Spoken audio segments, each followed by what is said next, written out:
Ministério da Cultura e Governo do Estado de São Paulo, por meio da Secretaria da Cultura, Economia e Indústria Criativas, apresentam o podcast Raízes e Ativismo, uma produção da Casa Sueli Carneiro.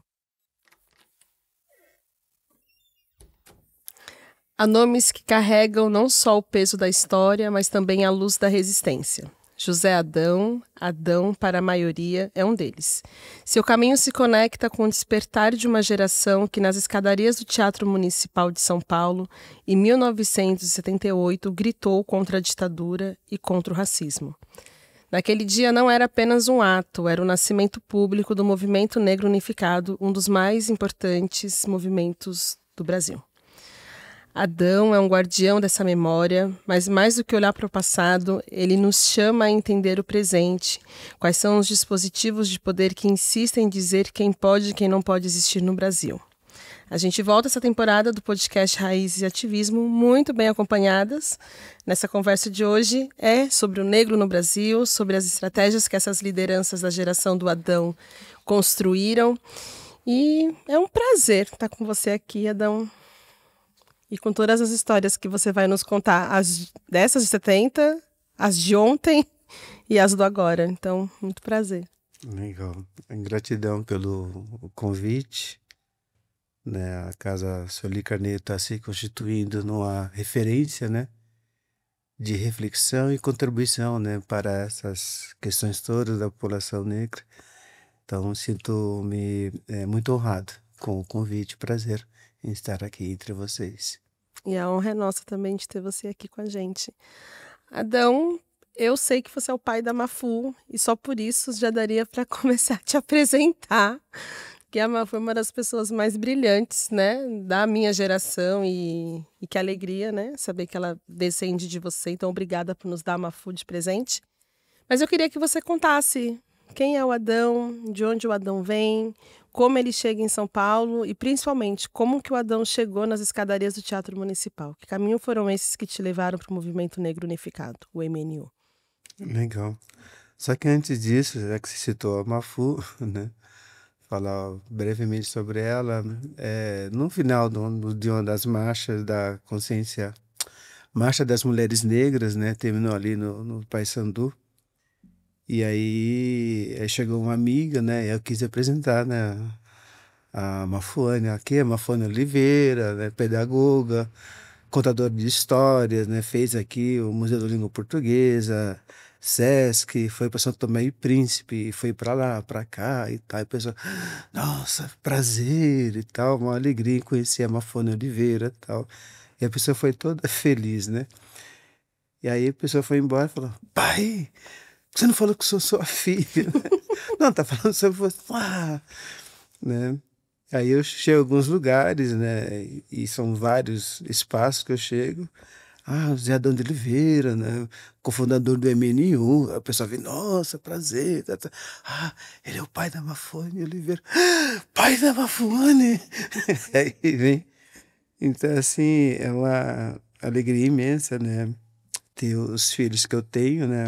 A Mafuane Oliveira, que é a mais velha, né?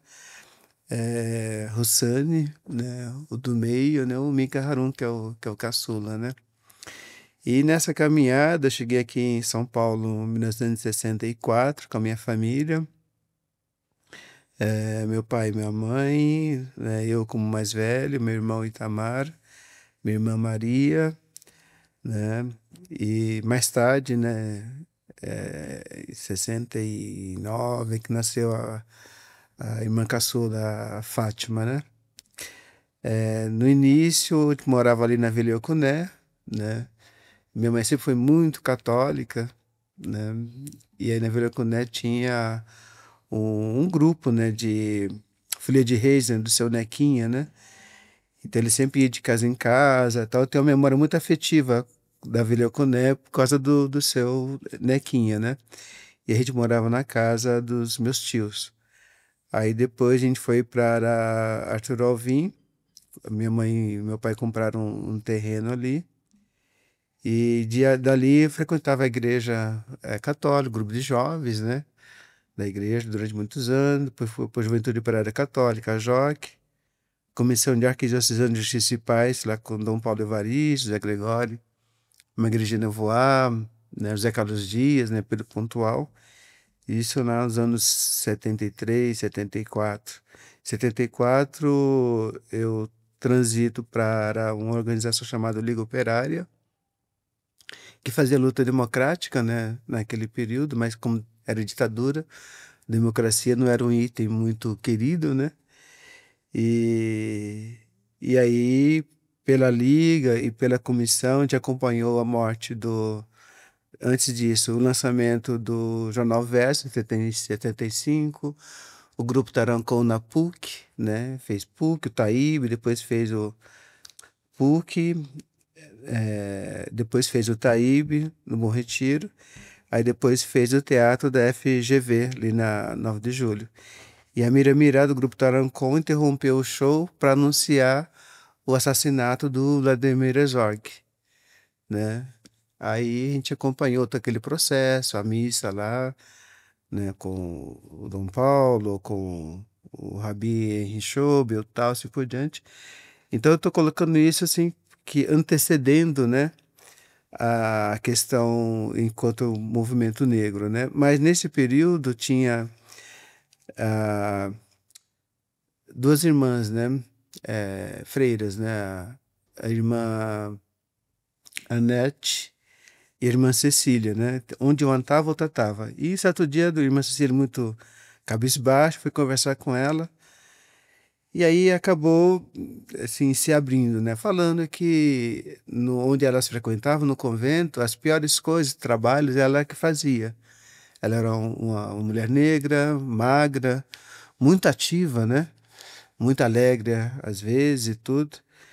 E aí, quando era as coisas, digamos, legais, né, que é todo mundo, aí ela era excluída. E aí eu não entendi nada, né? Assim, irmãzinha em Cristo, como que, né, ela negra e tal, não usufrui, né, dos momentos de que é legal lá entre elas. Não entendi nada, porque eu tava naquela vibe do cristão, todo mundo se ama, tal, assim por diante. E aí, só mais tarde, né, aprofundando, né, as reflexões que eu vim entender o porquê que isso acontecia mesmo dentro da Igreja Católica, mesmo dentro de um local onde, aspas, né, tem o amor, o afeto, o respeito e tal, né? É, E aí, mais tarde, aí eu participo da fundação do Grupo Alicerce de Estudantes Secundaristas, em 76, né? E aí, hoje, do Alicerce, que vê por aí, tem o Henrique Carneiro, que é professor aqui pela USP, a Luísa Pires Lima, né, que já esteve por aqui, né? Queridíssima, também era do nosso grupo, ela estudava no Colégio Costa Manso. E esse grupo, eu trago ela a lembrança dele, pelo que ele fazia a luta democrática, mas certa vez a gente foi aqui no Colégio Porto Seguro, atrás do estádio do São Paulo, né, onde estudava o Roberto. Foi fazer uma panfletagem para um ato público, e aí está distribuindo, né, aí eu leio assim, estudante, tem 1,62 m, né, e aquelas estudante de 13, 14 anos tinha 1,70 m, 1,80 m, mais jovem, mas tudo alto, né? Mas muito branco, né? Eu nunca tinha visto tantas pessoas brancas, brancas, brancas, todas juntas, né? E para eles, aquele pontinho preto no meio deles também era meio estranho, né? E então foi muito estranho, né, para mim. Era o Roberto, o irmão dele, a irmã, que era militantes da esquerda e tal. E aí, naquele momento dos atos, das passeatas, era necessário chamar todo mundo mesmo, né? Que tinha as prisões, tinha os protestos. Em 77 teve a prisão aqui no ABC, Movimento Estudantil, né? Solidarizou com o movimento operário e tudo. E 77 é o ano que eu distribuía, junto com o Grupo Alicerce, o Jornal Versus. Aí, então eu já tinha contato com a Neuza Maria Pereira, né, com o Matico do Verso, o pessoal, a redação. Mas no Verso é iniciado o grupo Afro-Latino América, sob a liderança da Neuza Maria Pereira. aí que eu tenho uma aproximação, contato com o Hamilton Bernardes Cardoso, Antônio Rodrigues Filho, que é o Toninho Crespo, né, e Jamon Minca e outros, né, e pelo Grupo Afro-Latino-América e do pessoal que acaba assumindo a pauta do verso, ligado à convergência, aí eu transito para o Núcleo Negro Socialista, em 77. Então daqui está eu, está o Toninho Crespo, Neide, são umas 10 pessoas. De fora está o Mestre Lumumba, em Campinas, TC Silva. Do Rio de Janeiro, né, está o Astrogildo Esteves Filho, né, o Lincoln, o Júlio Tavares, né? Então a gente discute, né? Você vê que no Jornal Verso a questão racial está naquelas páginas, né? Então quando a gente vê um caso dos garotos do Clube Brigada Tietê, no comecinho de 78, chega até o Hamilton, né? E aí a gente debate tudo. E aí o clube é processado, né? E antes do resultado, que foi em setembro, aí vem o caso do Robson, né? Em junho, que a gente ficou sabendo, ele morreu no final de maio, sob tortura lá em Guanás. E o Robson era primo do Rafael Pinto, que era do grupo Decisão. O Rafael Pinto, o Milton Barbosa, já tinham participado da Liga Operária em 74, se afastaram em 76 e aí criaram o grupo Decisão. Então, o grupo Afro-Latino-América, que era da gente, Núcleo Negro Socialista e o Decisão eram grupos afins. E o grupo Decisão atuava pelo SECAM, né, no SECAM. E aí o Robson era primo do Rafael.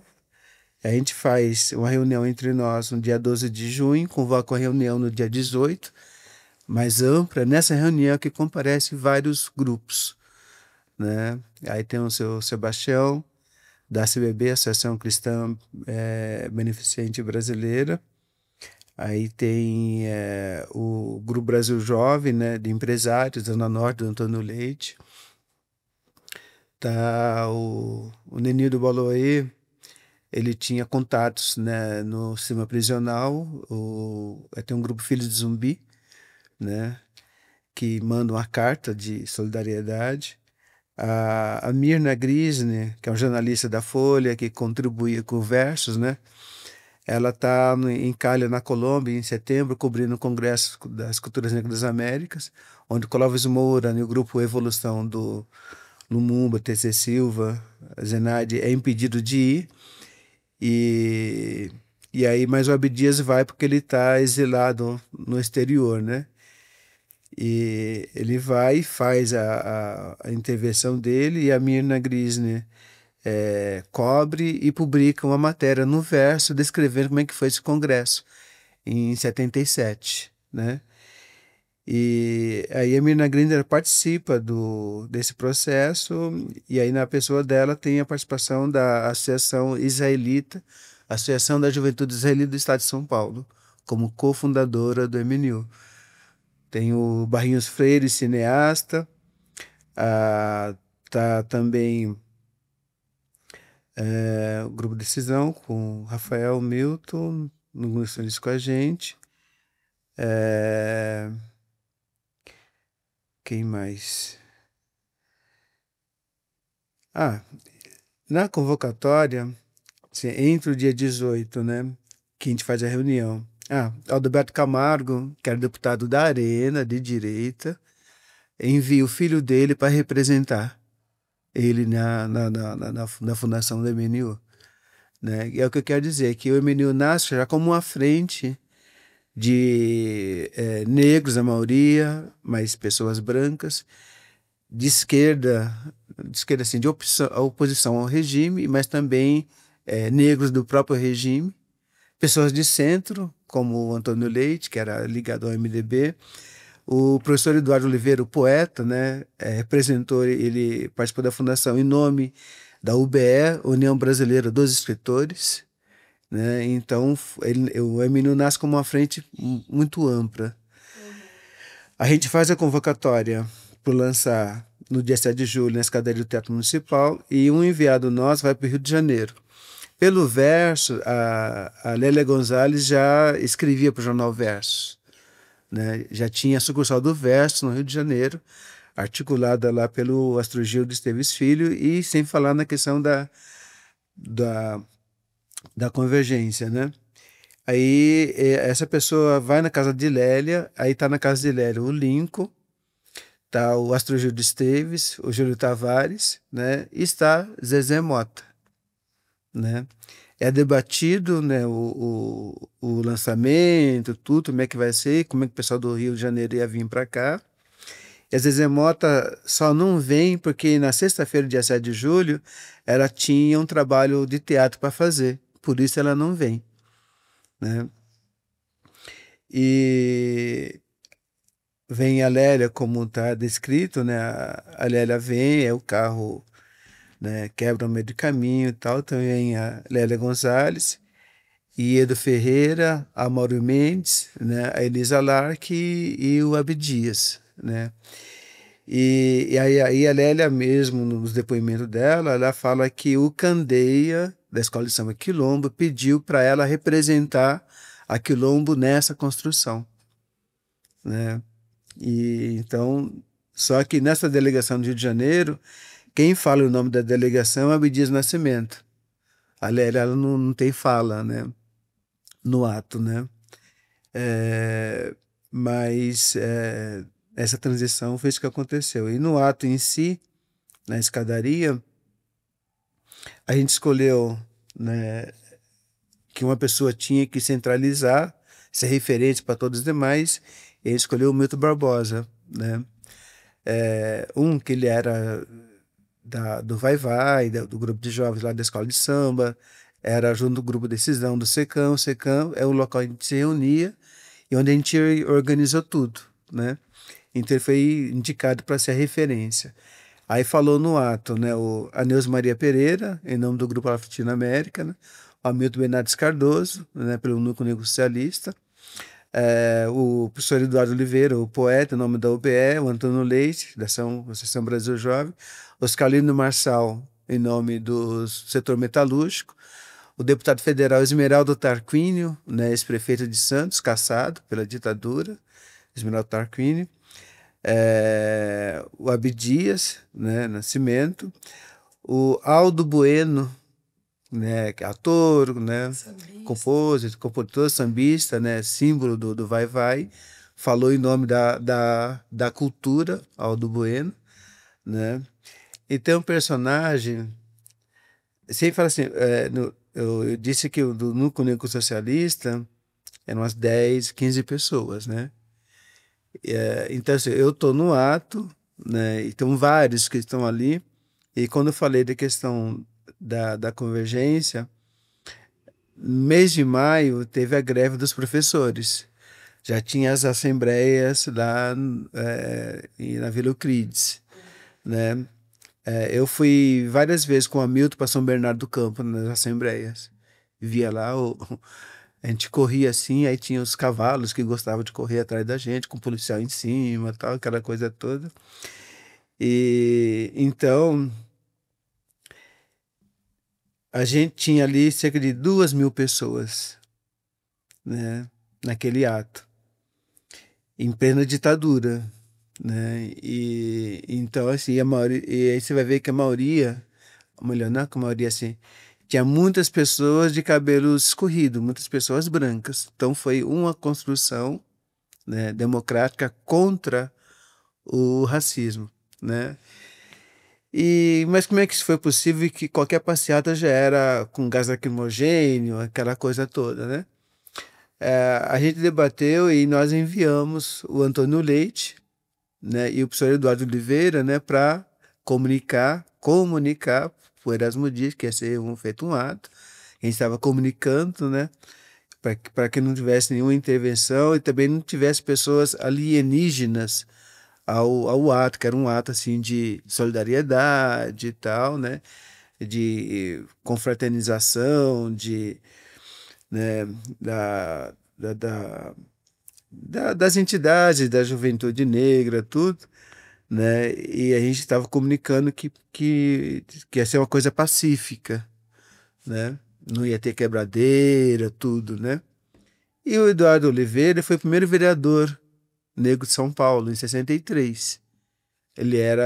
Foi pelo Partido Social Cristão, lá inclusive do Franco Montoro. Então era uma pessoa que na ficha tinha uma referência, né? E o Antônio Leite era empresário e tal, né? Então a gente teve autorização para fazer o ato. E aí começou as falas, né? E antes disso, a gente, na parte da manhã, foi feita a reunião na CBB, que é hoje a Casa Amarela, ali era a CBB, Associação Cristã Beneficente Brasileira do Seu Sebastião. Então, de manhã estava ali a Neuza Maria Pereira e Lélia Gonzalez, né? E mais os outros militantes discutindo como é que seria o ato. Estava o Wilson Prudente, né? Dos Irmãos Prudente e tal. Eu cheguei um pouquinho à tarde, porque eu era carteiro, né? Foi na sexta-feira, então eu cheguei tipo 4 horas, por aí. E aí foram feitas as faixas, né? E a gente já desceu 5h30, tá marcado para 18 horas. 5h30 a gente começou a descer a Consolação. E já descemos com as faixas contra a violência policial, né? Pela democracia racial, e fomos descendo. Aí tinha alguns grupos espalhados, né? Tava descendo, foi juntando. Quando chegou na Praça Roosevelt, chegamos já em 300 pessoas. Já estava em marcha, né? Então, e a gente foi com a faixa e falando, distribuindo, panfletando e tudo, né? Só como o ato foi marcado na Praça Roosevelt, então a repressão não sabia da Casa Amarela. Então já desceu, né, em passeata, chegamos na Praça Roosevelt, de repente, todos os grupos que estavam ali, Galeria Barão, Viaduto do Chá, né, ali na 24 de maio, né, e já, puf, de 300 já virou 2.000, rápido, né.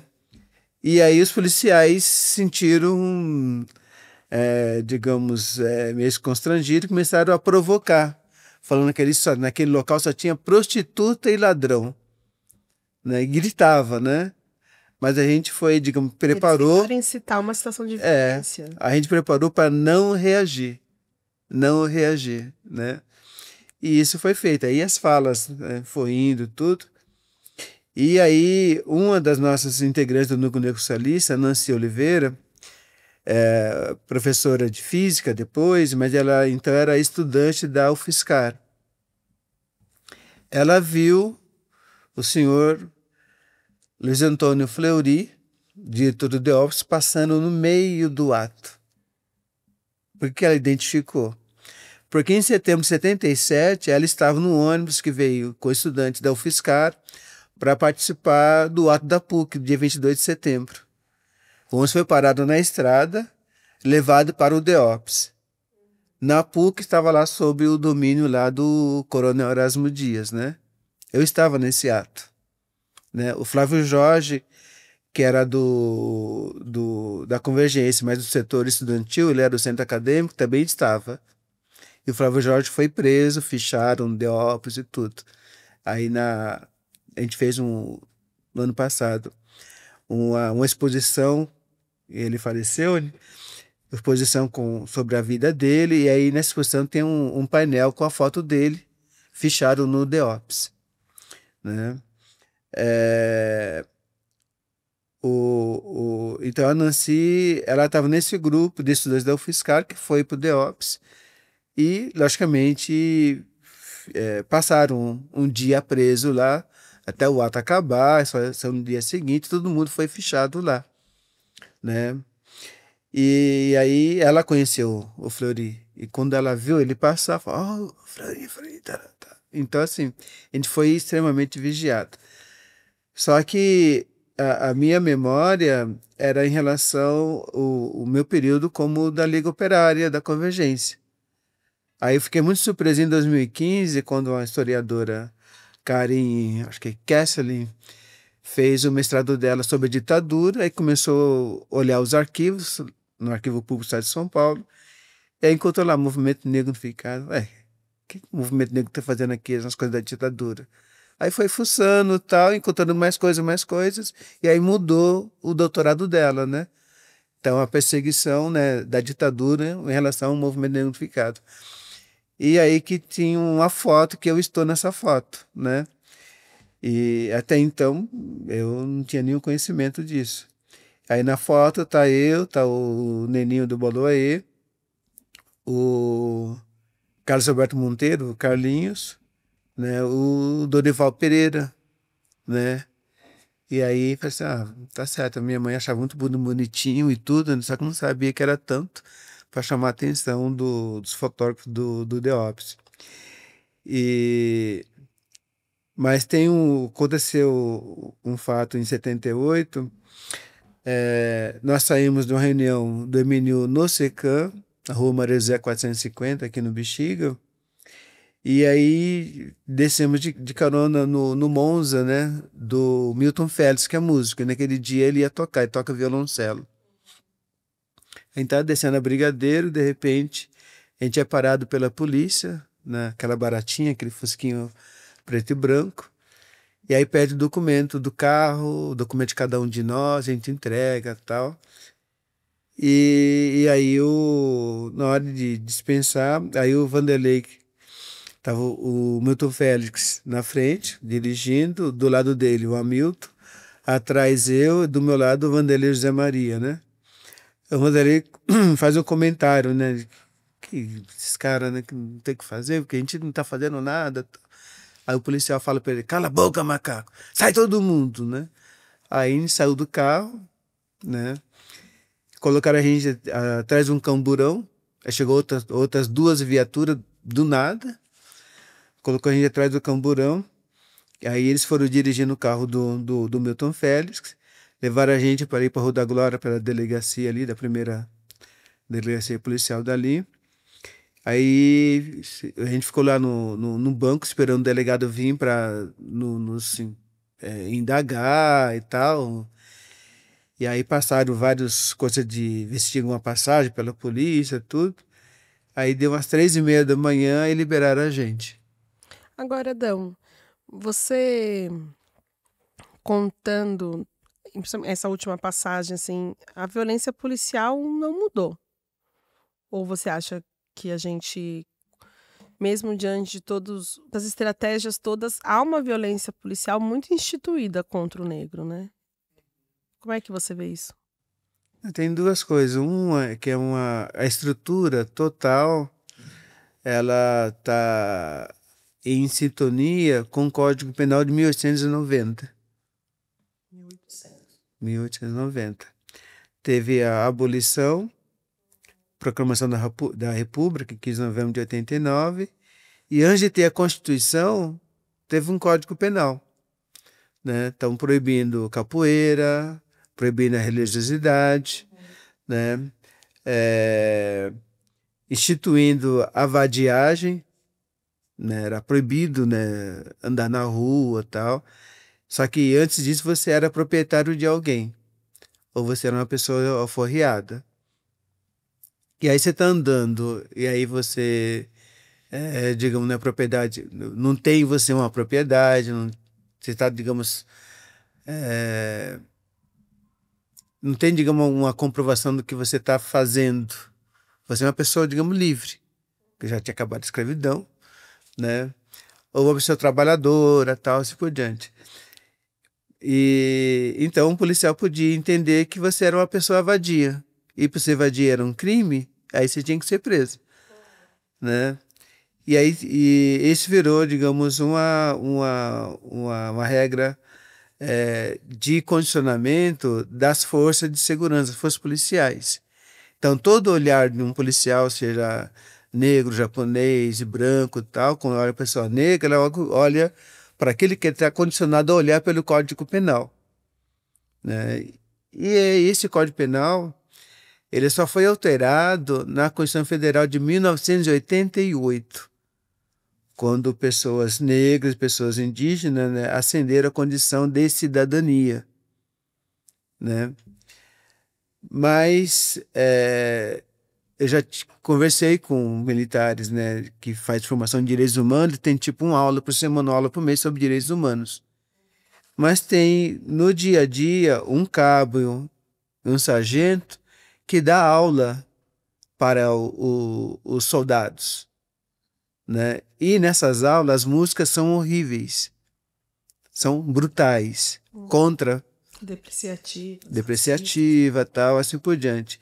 Então é esse condicionamento que faz com que um policial, quando ele abre a boca, não é aquela pessoa, não é um funcionário de segurança pública, não é um funcionário público. É aquela pessoa moldada ao longo desses anos todos que vê pessoas negras como criminosas. É esse olhar, digamos, da estrutura racista que faz com que, mesmo a pessoa participou de um concurso, assinou um edital, ele teria que ser um funcionário público, um olhar público. Mas ele é condicionado a não ser um funcionário público. Ele se torna-se uma não pessoa, ele se torna um objeto. E aí, por isso, tem muitos funcionários públicos com depressão, muitos suicídios, né? Porque a pessoa faz aquilo que ela, digamos, a grande maioria, quando vai para a Força de Segurança, ele vai por, digamos, uma vocação, né? Querer ser um policial, querer servir realmente segundo a lei e tal. E chega lá... O racismo é tão cruel que ele destitui, inclusive, a humanidade, né?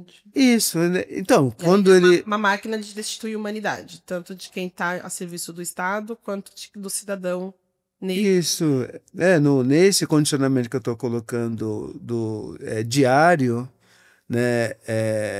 Não é um condicionamento diário, não é uma educação diária para ele ser um funcionário público, servindo nas forças de segurança. É um condicionamento para ele não ser um ser humano, ele ser um objeto. Que vai reproduzir a opressão. E isso, no caso, teve o vice-prefeito aqui do município de São Paulo, ele, enquanto comandante em anos passados, ele dizia que, tipo, nos bairros nobres, tipo Morumbi, Alphaville, o comportamento tem que ser exemplar, então, senhor, senhora, tal, com respeito. E na periferia ele tem que se impor, né? Então, assim, se o comandante, se o superior já está orientando desta forma, imagina os subalternos, né? Não tem orientação, tem execução desse que eu estou colocando como um condicionamento e não uma formação. Então, naquilo que você pergunta do que o movimento negro fez, de uma maneira geral, o MNU e todas as demais entidades do movimento negro, foi de tecer uma rede muito forte de baixo para cima, onde a gente reflete, onde a gente pensa, né, o que é segurança, né? O que é ser humano, o que é existir, o que é ser uma cidadã, um cidadão. E aí a gente compara com aquilo que é na realidade, a não cidadania, né? A gente não ser humano. Então, quando a gente é atacado hoje pela estrutura racista, a gente olha olho no olho e sabe com quem nós estamos falando, né? A gente não sente mais aquele golpe sem a consciência da autoria, de quem e o porquê nós estamos sendo atacados. Embora não haja uma mudança, não, houve uma mudança grande. Houve uma mudança, mas não o suficiente para mudar de uma forma significativa a estrutura, né? E agora a gente continua refletindo, se organizando, e aí nós estamos, enquanto pessoas negras, em vários ministérios, tem vários editais com a classificação de cotas, né? Tem várias empresas também que estão instituindo grupos, né, internos, pautando a questão racial, a questão de gênero, né? E isso é fruto da nossa luta histórica. Então nós estamos mudando essa estrutura racista de baixo para cima, né? Mas essa estrutura, ela lucra muito com o nosso sangue, né? Com nossas lágrimas, nossas dores, né?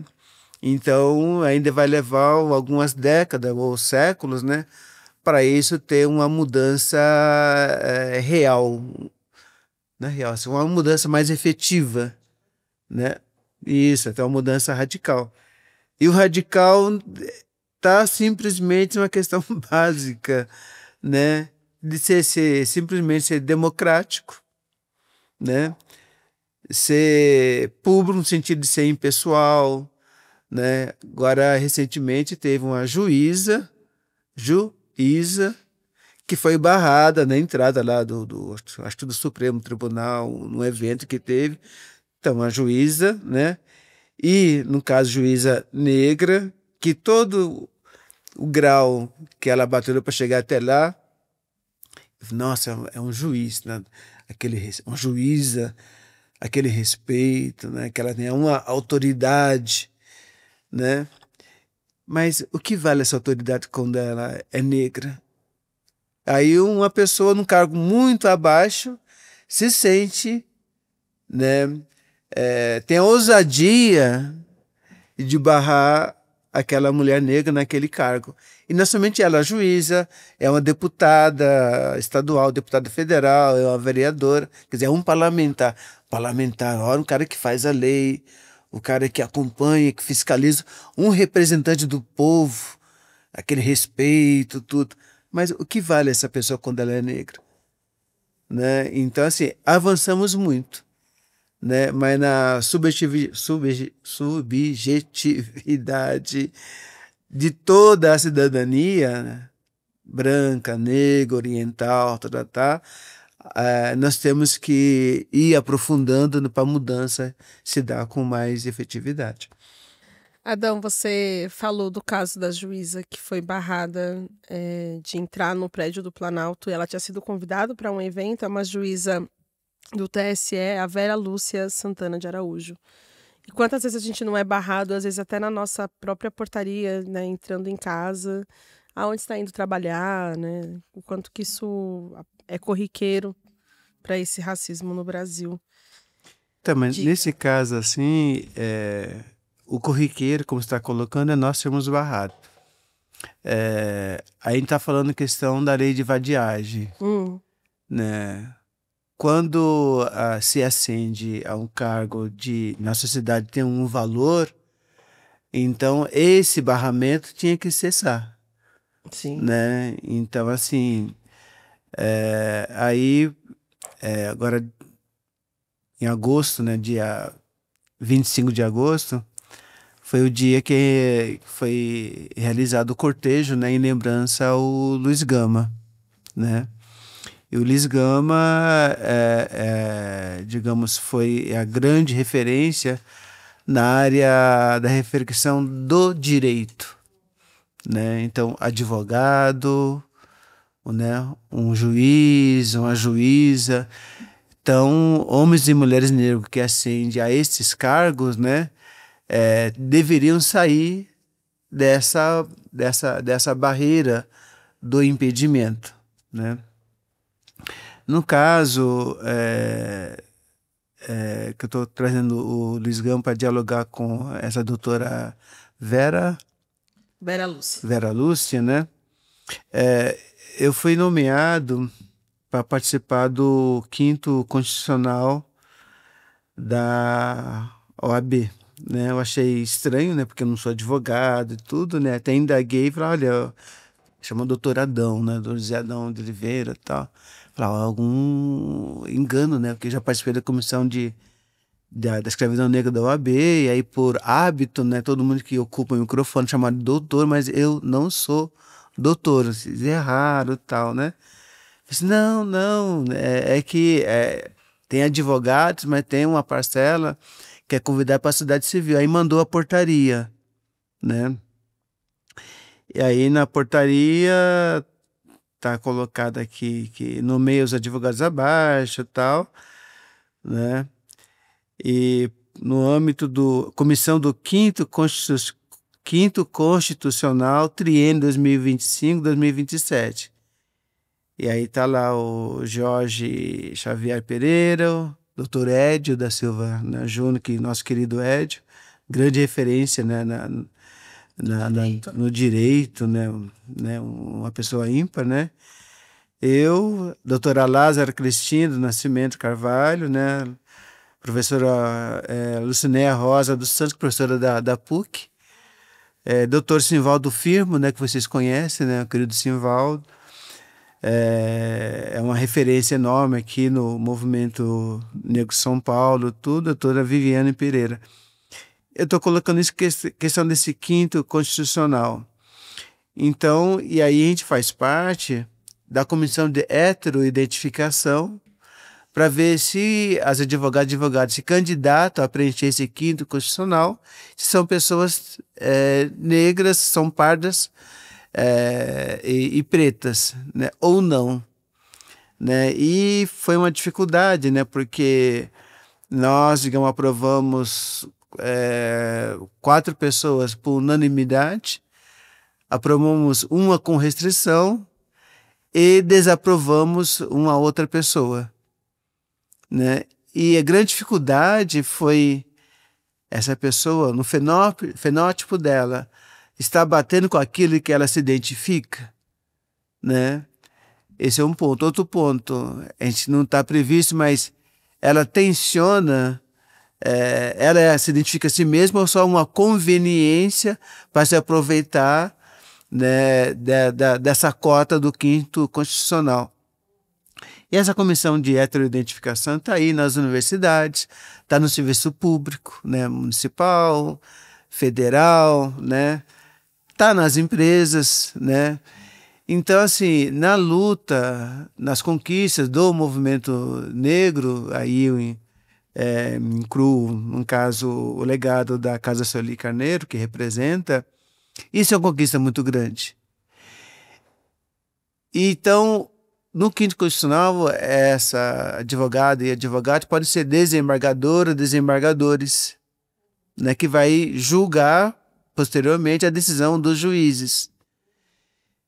Então, assim, ter a doutora Vera Lúcia, juiz do Tribunal Superior Eleitoral, barrado no evento do Palácio do Planalto, por ser negra, está me dizendo que essas pessoas que nós avaliamos se são negras ou não, futuramente podem ser barradas ou não, tanto quanto lá atrás, lá na 1890. Né? Então, assim, para a gente, do movimento negro, da maneira geral, causa um certo desconforto, porque tudo que a gente queria, e a gente foi estimulado, é que tivesse uma lei. Uma lei, todo mundo tem que ser, né, seguir o cumprimento da lei, porque a lei é a coisa maior. Ora, se a Constituição Federal, se não vale, o que é que vale? A gente não quer pegar em arma, não quer nessa parte da violência. Nós queremos o cumprimento da lei.